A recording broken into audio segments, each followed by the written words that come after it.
Hello and welcome to Stories Hub. If you're new here, don't forget to subscribe and hit the bell icon so you never miss an update on this channel. We bring you interesting topic today. We have an exciting topic to discuss, so stay with us till the end. Let's dive in. The room was silent except for the faint ticking of the clock. 6 individuals sat in a circle, their eyes shifting uneasily between each other and the woman sitting before them, Dr. Evelyn Carter. Poised and observant, let the silence stretch just long enough to make them uncomfortable. "Let's begin," she said finally, her voice calm yet firm. "This is a space for honesty. No filters, no pretenses. Just the truth." Nobody spoke. Their gazes avoided one another. It was always like this at the start. Hesitation, guarded expressions, the fear of exposure. Alex cleared his throat. "I don't even know why I'm here," he muttered. "Group therapy isn't really my thing." "Yet you came," Evelyn noted. "That says something." Beside him, Claire exhaled sharply, arms crossed. "We're all here for a reason. Let's not waste time pretending otherwise." Tension flickered in the air. They knew each other in ways that made honesty difficult. Former lovers, ex-friends, unresolved conflicts. Everything lingered just beneath the surface. Nathan scoffed. "Right. So who's going first? Who wants to spill their deepest, darkest secrets?" "You all have something to say," Evelyn replied. "Let's start small. One truth about yourself that no one in this room knows." A beat passed. Then Sophie, the quietest among them, spoke. "I dream about disappearing." Her voice was barely above a whisper. "Just packing up and leaving without telling anyone." The confession settled heavily in the room. Claire, shifting uncomfortably, looked at Sophie with something unreadable in her expression. "Why?" Ethan asked, leaning forward. "Because being here, being me, feels exhausting," she admitted. A pause. Then Alex exhaled. "Fine. I'll go." He hesitated before saying, "I still think about the day everything fell apart." The atmosphere changed. Everyone knew what he was referring to. The night that fractured their relationships. The night that led them here. Claire's jaw tightened. "That's convenient," she said, "since you were the one who walked away first." Alex met her gaze, but said nothing. The silence that followed was suffocating. Evelyn let it linger. Then, softly, she said, "Good. Now we're getting somewhere." The room felt heavier now, the weight of unspoken words pressing against them. No one dared to break the silence, but the damage had already begun. Evelyn, watching their shifting expressions, leaned forward slightly. "Alex," she said, "tell Claire what you meant." He hesitated, jaw tightening. "I mean, I regret it," he said finally, walking away, letting everything fall apart. Claire laughed, but it was hollow. "That's easy to say now. Do you think I don't know that?" His voice was sharper than he intended. "I've lived with it every day." Sophie looked between them, her fingers twisting in her lap. "We all made mistakes," she said softly. "It wasn't just him." Nathan scoffed. "Here we go. The excuses." Ethan, who had remained mostly silent, spoke for the first time. "And you're innocent in all this?"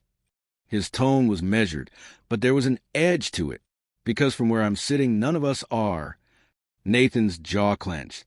He looked like he wanted to argue, but something in Ethan's expression stopped him.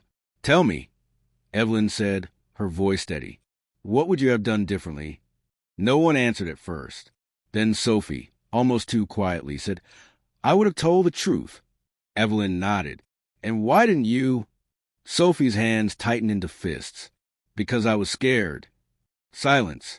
The kind that came when people knew exactly what she meant, but weren't ready to acknowledge it. Evelyn turned to Claire. "And you?" Claire swallowed hard, looking at her hands. "I would have listened." Her voice was strained. "Instead of assuming I already knew everything." Nathan let out a breath through his nose. "I would have walked away sooner." Ethan's gaze darkened. "And I would have stayed." The words landed like a slap. For a moment, no one spoke. Then Evelyn leaned back, her expression unreadable. "This is what honesty looks like," she said quietly. "Messy, uncomfortable, necessary." No one argued. They were too busy sitting with the weight of their own words. Evelyn let the silence stretch, watching as their words settled uncomfortably between them. Then, with a measured tone, she said, "Let's try something different. I want each of you to switch perspectives. Speak as if you were the person you hurt the most." A flicker of hesitation crossed their faces. No one wanted to step into that space. "Claire," Evelyn said, "be Alex." Claire inhaled sharply, arms tightening around herself. "I thought leaving would make it easier," she said, voice lower, rougher, mimicking him. "But all I did was run from something I should have fought for." Alex's expression hardened, but he didn't interrupt. "Sophie," Evelyn continued, "be Nathan." Sophie hesitated, then straightened, setting her jaw. "I don't owe anyone anything," she said coldly.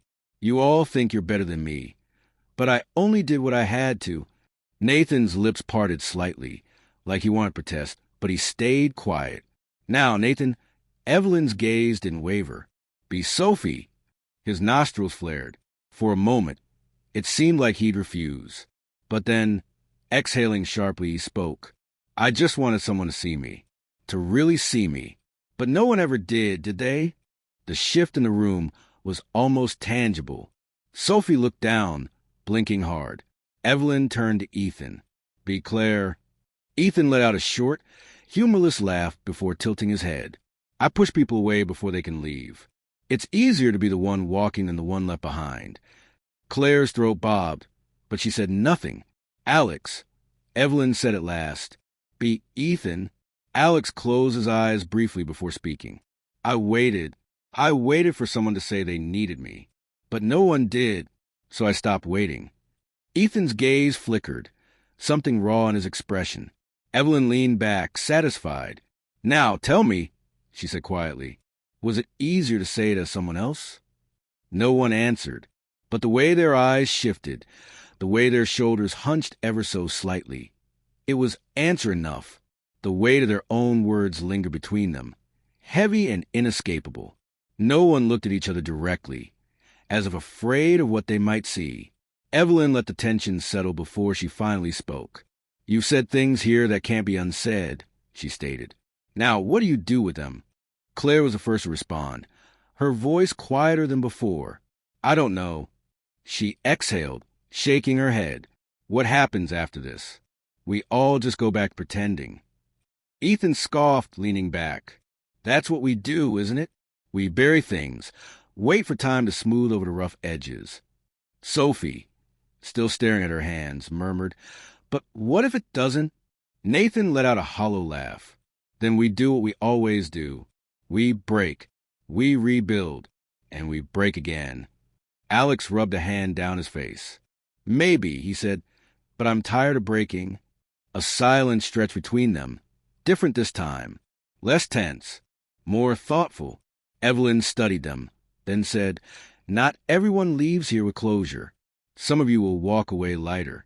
Some of you will carry this weight a little longer." She paused, letting her words sink in. "But either way, you leave with something." Sophie finally lifted her head. "So that's it." Evelyn offered a small nod. "That's up to you." One by one, they stood. Some hesitated. Some left without looking back. But as they walked away, there was a shift. Something subtle, something unfinished, but something real. As the door closed behind the last of them, Evelyn sat back, exhaling slowly. Sometimes healing wasn't about fixing. Sometimes it was just about finally seeing the cracks.